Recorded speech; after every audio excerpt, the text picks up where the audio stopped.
Paper pencil academy में आपका स्वागत है। आज हम पढ़ेंगे कक्षा 5 की एनसीईआरटी की पुस्तक रिमझिम का पाठ 12 गुरु और चेला। यह है एक कविता जिसके कवि हैं सोहनलाल द्विवेदी। तो चलिए इस कविता को पढ़ते हैं और समझते हैं।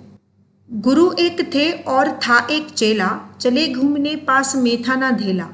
चले चलते चलते मिली एक नगरी, चमाचम थी सड़कें चमाचम थी डगरी। डगरी मतलब रास्ते। तो एक गुरु थे और एक उनका चेला मतलब उनका शिष्य था। दोनों के दोनों घूमने निकले थे, नगर नगर घूम रहे थे, लेकिन उनके पास एक भी ढीला मतलब कि एक भी पैसा नहीं था। चलते चलते वह एक ऐसी नगरी में पहुंचे जहाँ की सड़कें और रास्ते सभी चमाचम चमक रहे थे। मिली एक ग्वालिन धरे शीश गगरी, गुरु ने कहा तेज ग्वालिन न भगरी। बता कौन नगरी बता कौन राजा, कि जिसके सुयश का यहाँ बजता बाजा।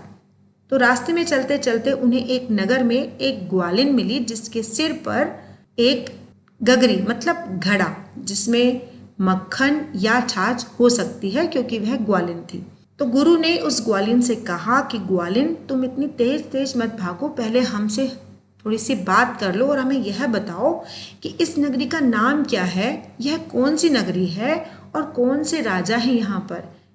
ऐसे राजा जिसके सुयश का डंका यहाँ पर बज रहा है, जिसकी प्रसिद्धि का डंका यहाँ बज रहा है, ऐसे राजा कौन है। तो ग्वालिन ने कहा, बढ़ के ग्वालिन ने, महाराज पंडित पधारे भले हो यहाँ आज पंडित। यह अंधेर नगरी है अनबुझ राजा, टके सिर भाजी टके सिर खाजा। तो ग्वालिन ने कहा कि महाराज भले ही आप यहाँ आज आए हैं, मगर यह नगरी तो अंधेर नगरी है और यहाँ का राजा निरा मूर्ख है। यहाँ पर सब कुछ टके सिर मिलता है, चाहे वह भाजी हो या खाजा मतलब पकाने की कोई वस्तु हो या खाने की। गुरु ने कहा जान देना नहीं है, मुसीबत मुझे मोल लेना नहीं है।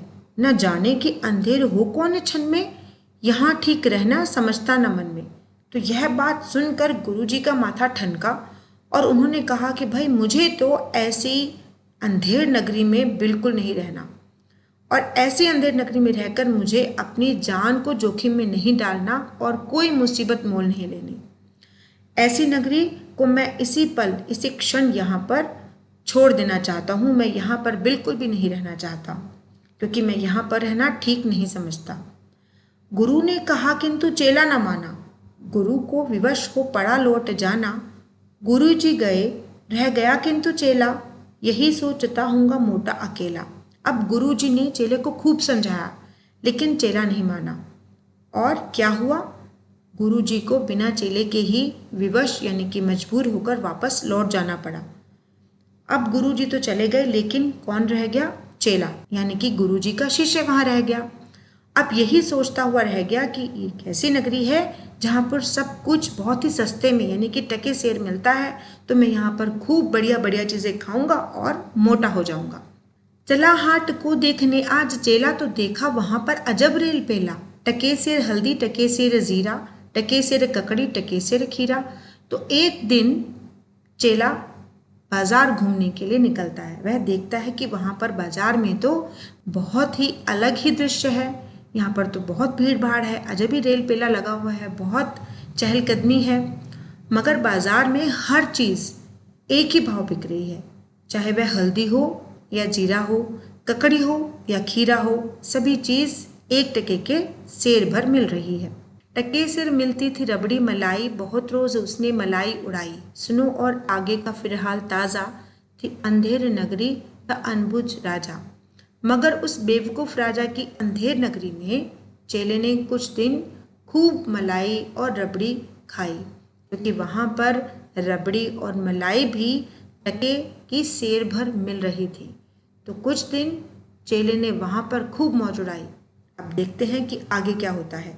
बरसता था पानी चमकती थी बिजली, थी बरसात आई दमकती थी बिजली। गरजते थे बादल झमकती थी बिजली, थी बरसात गहरी धमकती थी बिजली। अब आगे का ताज़ा हाल सुने कि क्या होता है। इस अंधेर नगरी में एक दिन खूब बरसात हुई, बहुत तेज़ बिजली चमकी और खूब पानी बरसा। गिरी राजे की एक दीवार भारी, जहाँ राजा पहुँचे तुरंत ले सवारी। झपट संतरी को टपट कर बुलाया, गिरी क्यों यह दीवार किसने गिराया। तो इसी भारी बारिश के कारण उस राज्य की एक भारी दीवार गिर जाती है, यानी कि एक बहुत बड़ी दीवार गिर जाती है। जब राजा को यह सूचना मिलती है तो राजा तुरंत अपनी सवारी लेकर उस गिरी हुई दीवार का जायजा लेने के लिए वहां पहुंचते हैं और डांटकर संतरी को तुरंत बुलाते हैं और उससे पूछते हैं कि मुझे बताओ कि यह दीवार क्यों गिरी और किसने इस दीवार को गिराया। कहा संतरी ने, महाराज साहब, न इसमें खता मेरी ना मेरा कर्तव्य। यह दीवार कमजोर पहले बनी थी, इसी से गिरी, यह न मोटी घनी थी। तो पहरेदार मतलब संतरी ने कहा, महाराज इसमें मेरी कोई गलती या दोष नहीं है, क्योंकि यह दीवार तो पहले से ही बहुत कमजोर बनी हुई थी। यह दीवार की मोटाई कम थी, इसीलिए यह दीवार गिर गई। खता कारीगर की, महाराज साहब, न इसमें खता मेरी या मेरा कर्तव्य। बुलाया गया कारीगर झट वहां पर, बिठाया गया कारीगर झट वहां पर। तो पहरेदार ने कहा, महाराज इसमें मेरी कोई गलती नहीं है, सारी गलती कारीगर की है, मतलब उस व्यक्ति की है जिसने इस दीवार को बनाया है। जब राजा ने यह सुना तो उसने तुरंत कारीगर को बुलाने के आदेश दिए और कहा कि उसे बिठाओ और यहाँ पर पूछताछ करो। तो कारीगर तुरंत वहां पर आ गया। राजा ने कहा राजा ने कारीगर को, सजा दो, खता इसकी है, आज इसको कजा दो। कहा कारीगर ने, जरा की ना देरी, महाराज इसमें खता कुछ ना मेरी। राजा ने कहा कि कारीगर को सजा दो और इसकी ही गलती है, इसी की वजह से यह दीवार गिरी है, इसलिए इसे फांसी पर चढ़ा दो। कजा मतलब इसे मृत्युदंड दे दो, इसे फांसी पर चढ़ा दो। लेकिन जैसे ही कारीगर ने यह बात सुनी उसने कहा, महाराज इसमें तो मेरी कोई गलती नहीं है, मैं तो बिल्कुल निर्दोष हूँ। इस दीवार को गिराने में या गिरने में मेरा कोई भी दोष नहीं है, मेरा कोई भी हाथ नहीं है। यह भिश्ती की गलती है, उसकी ही शरारत, किया गारा गीला उसी की है गफलत। कहा राजा ने, जल्द भिश्ती बुलाओ, पकड़कर उसे जल्द फांसी चढ़ाओ। तो यहाँ पर मैं आपको बता दूं कि भिश्ती कहते हैं पानी ढोने वाले व्यक्ति को, जो कि पानी लेकर आता है और अपनी मशक एक प्रकार का चमड़े का थैला होता है, उसी में वह पानी भरकर लाता है और फिर उस पानी का इस्तेमाल अलग अलग कामों के लिए किया जाता है। और गारा यहाँ कहते हैं सीमेंट और मिट्टी के घोल को, जो कि दीवार बनाने के लिए इस्तेमाल किया जाता है। तो कारीगर ने कहा कि यह सारा दोष तो भिश्ती का है, यानी कि पानी ढोने वाले व्यक्ति का है, यह इसी की लापरवाही है, उसी ने ज्यादा पानी डालकर गारे को ज्यादा गीला कर दिया, जिसके कारण दीवार कमजोर बनी और गिर गई। कारीगर की ऐसी बात सुनकर राजा ने कहा कि तुरंत भिश्ती को बुलाकर लाओ और उसे फांसी पर चढ़ा दो। चला आया भिश्ती, हुई कुछ न देरी, कहा उसने, इसमें खता कुछ न मेरी। यह गलती है जिसने मशक को बनाया, कि ज्यादा ही जिसमें था पानी समाया।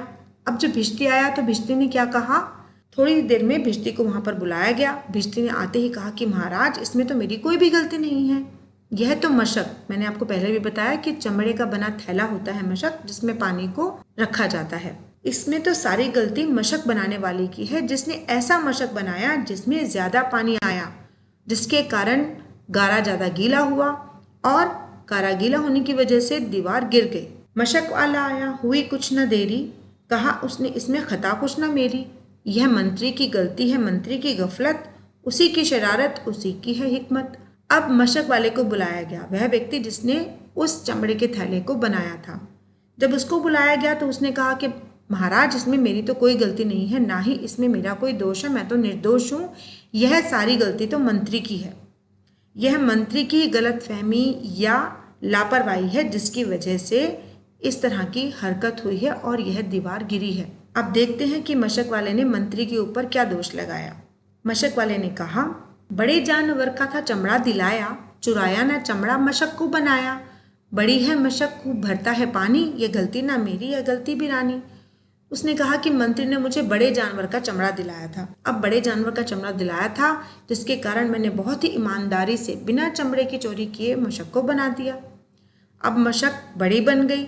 अब बड़ी मशक में खूब पानी आता है, यानी कि ज्यादा पानी भरता है, इसीलिए इसमें मेरी कोई गलती नहीं है, यह सारी गलती मंत्री की है, जिसने मुझे बड़े जानवर का चमड़ा दिलाया था, और यह गलती मेरी बिल्कुल भी नहीं है मंत्री की गलती तो मंत्री को लाओ, हुआ हुक्म मंत्री को फांसी चढ़ाओ। चले मंत्री को लेके जल्लाद फौरन, चढ़ाने को फांसी उसी दम उसी क्षण। तो जब राजा को बताया गया कि दीवार मंत्री की गलती की वजह से गिरी है, तो राजा ने तुरंत मंत्री को हाजिर होने का आदेश दिया और कहा कि तुरंत मंत्री को बुलाकर लाओ और उसी को फांसी पर चढ़ाने का आदेश राजा ने दिया। तभी के तभी जल्लाद को बुलाया गया और मंत्री को फांसी पर चढ़ाने की तैयारी होने लगी। मगर मंत्री था इतना दुबला दिखता, न गर्दन में फांसी का फंदा था आता। कहा राजा ने, जिसकी मोटी हो गर्दन, पकड़कर उसे फांसी दो तुम इसी क्षण। अब जब मंत्री को बुलाया गया, मंत्री को फांसी पर चढ़ाने के लिए लेके जाने लगे तो देखा कि मंत्री की गर्दन तो बहुत पतली है, क्योंकि मंत्री बहुत ही दुबला पतला था। इतना दुबला पतला था कि उसकी गर्दन फांसी के फंदे में नहीं समा रही थी।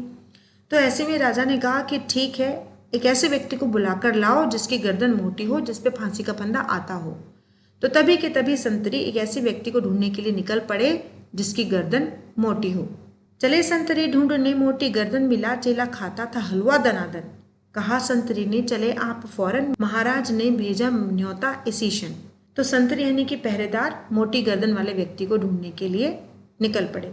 उन्हें चेला मिला। चेला क्या कर रहा था? बड़े मजे से हलवा खा रहा था। हलवा दनादन मतलब बहुत मजे से हलवा खा रहा था। संतरी ने, पहरेदार ने उसे कहा कि आप हमारे साथ चले, महाराज ने आपके लिए न्योता भेजा है, आप इसी क्षण इसी पल हमारे साथ चलें। बहुत मन में खुश हो चला आज चेला, कहा आज न्योता छकूंगा अकेला। मगर आके पहुंचा तो देखा झमेला, वहां तो जुड़ा था अजब एक मेला। यह सुनकर चेला बहुत खुश हो गया कि मुझे तो महाराज की तरफ से न्योता आया है, आज तो मैं दरबार में जाऊंगा और खूब मजे से वहां पर अच्छी अच्छी चीजें, अच्छे अच्छे पकवान खाऊंगा। मगर जैसे ही वो वहां पहुंचता है तो वह देखता है कि यहाँ पर तो बड़ा ही अलग मुसीबत खड़ी हो रखी है। वहां तो बहुत झमेला है, वहां तो बहुत भीड़ इकट्ठी हो रखी है। यह मोटी है गर्दन, इसे तुम बढ़ाओ। कहा राजा ने, इसको फांसी चढ़ाओ। कहा चेले ने, कुछ खता तो बताओ। कहा राजा ने, चुप न बकवास मचाओ। तो जब राजा ने चेले को देखा तो राजा ने कहा कि हाँ, इसकी मोटी गर्दन है, इसे बढ़ाओ आगे और इसे तुरंत फांसी पर चढ़ा दो। तो चेले ने उनसे कहा कि महाराज मेरी कोई गलती तो बताओ। खता मतलब गलती, मुझे बताओ तो सही, मैंने ऐसा क्या किया है जिसकी वजह से आप मुझे फांसी पर चढ़ा रहे हैं। तो महाराज ने कहा कि बिल्कुल भी चुप हो जाओ, बिल्कुल बकवास मत करो और चुपचाप फांसी के फंदे पर लटक जाओ। मगर था न बुद्धू था चालाक चेला, मचाया बड़ा ही वहीं पर झमेला। कहा पहले गुरुजी के दर्शन कराओ, मुझे बाद में चाहे फांसी चढ़ाओ। मगर चेला बुद्धू नहीं था, वो बहुत समझदार और बहुत चालाक था। तो उसने भी वहां पर एक बड़ी मुसीबत खड़ी कर दी उन लोगों के लिए और कहा कि भाई मैं फांसी पर तब चढ़ूंगा जब पहले आप मुझे मेरे गुरुजी के दर्शन कराएंगे। गुरुजी बुलाए गए झट वहां पर कि रोता था चेला खड़ा था जहां पर। गुरुजी ने चेले को आकर बुलाया, तुरंत कान में मंत्र कुछ गुनगुनाया। तो फटाफट वहां पर गुरुजी को बुलाया गया। गुरुजी जब पहुंचे तो उन्होंने देखा कि चेला तो फुट फुट कर रो रहा है। गुरुजी ने चेले को अपने पास बुलाया और उसके कान में कुछ मंत्र गुनगुनाए, मतलब बुदबुदाए, उसके कान में कुछ मंत्र गाए गुरुजी ने। उसके बाद क्या हुआ? झगड़ने लगे फिर गुरु और चेला, मचा जिसमें धक्का बड़ा रेल पेला। गुरु ने कहा फांसी पर मैं चढ़ूंगा, कहा चेले ने फांसी पर मैं मरूंगा। अचानक ही गुरु और चेला दोनों के बीच में लड़ाई शुरू हो जाती है। दोनों आपस में एक दूसरे के साथ धक्का मुक्की करने लग जाते हैं। अब क्या, किस बात पे लड़ रहे थे वह दोनों? गुरुजी कह रहे थे कि फांसी पर पहले मैं चढ़ूंगा और चेला कह रहा था कि फांसी पर पहले मैं मरूंगा। इसी बात को लेकर गुरु और चेला दोनों ही आपस में झगड़ने लगते हैं। हटाए न हटते अड़े ऐसे दोनों, छुड़ाए न छुटते लड़े ऐसे दोनों। बढ़े राजा फौरन, कहा बात क्या है? गुरु ने बताया करामात क्या है। अब दोनों के दोनों ऐसे लड़ रहे थे कि बिल्कुल भी हट नहीं रहे थे, कोई भी अपनी बात से या अपनी जगह से पीछे हटने को तैयार नहीं था। ऐसे में राजा फौरन उनके पास आते हैं और पूछते हैं कि बताओ क्या करामात, यानी कि क्या बात चल रही है, किस बात पर आप दोनों एक दूसरे से इतना लड़ रहे हैं। चढ़ेगा जो फांसी मुहूर्त है ऐसी, न ऐसी मुहूर्त बनी बढ़िया जैसी। वह राजा नहीं चक्रवर्ती बनेगा, यह संसार का छत्र उस पर तनेगा। तो गुरुजी ने कहा महाराज, इस समय ऐसा मुहूर्त है जो आज से पहले ना तो कभी हुआ और ना ही आज के बाद होगा। इस समय इस मुहूर्त पे जो भी व्यक्ति फांसी पर चढ़ेगा वह अगले जन्म में चक्रवर्ती सम्राट बनेगा और सारे संसार का छत्र उसके सिर पर ताज बनकर रहेगा। कहा राजा ने बात सचगर यही, गुरु का कथन झूठ होता नहीं है। कहा राजा ने फांसी पर मैं चढ़ूंगा, इसी दम फांसी पर मैं ही टटूंगा। तो राजा ने कहा कि यह बात सच हो सकती है क्योंकि गुरुजी का कथन तो कभी झूठ होता नहीं है। क्योंकि राजा को अगले जन्म में चक्रवर्ती सम्राट बनना था तो राजा ने यह निर्णय लिया कि फांसी पर वह स्वयं चढ़ेंगे। चढ़ा फांसी पर राजा, बजा खूब बाजा, प्रजा खुश हुई जब मरा मूर्ख राजा। बजा खूब घर घर बधाई का बाजा, कि अंधेरे नगरी था अनबुझ राजा। अब क्या हुआ, खूब बाजे गाजे के साथ, क्योंकि यह राजा का ही निर्णय था कि वही फांसी पर चढ़ेंगे, तो खूब बाजे गाजे के साथ राजा को फांसी पर चढ़ाया गया और वह मूर्ख राजा फांसी पर चढ़ गया, इस उम्मीद के साथ कि अगले जन्म में वह एक चक्रवर्ती सम्राट बनेगा। और इस तरह से अंधेर नगरी में रहने वाले सभी लोगों को अपने मूर्ख राजा से मुक्ति मिली और सभी के घर में बधाई के गीत गाए जाने लगे और बाजे बजने लगे। तो यह थी सोहनलाल द्विवेदी द्वारा रचित कविता गुरु और चेला। उम्मीद है यह कविता आपको समझ में आई होगी। बने रहें पेपर पेंसिल एकेडमी के साथ। आज के इस वीडियो को अपना समय देने के लिए आपका बहुत बहुत धन्यवाद।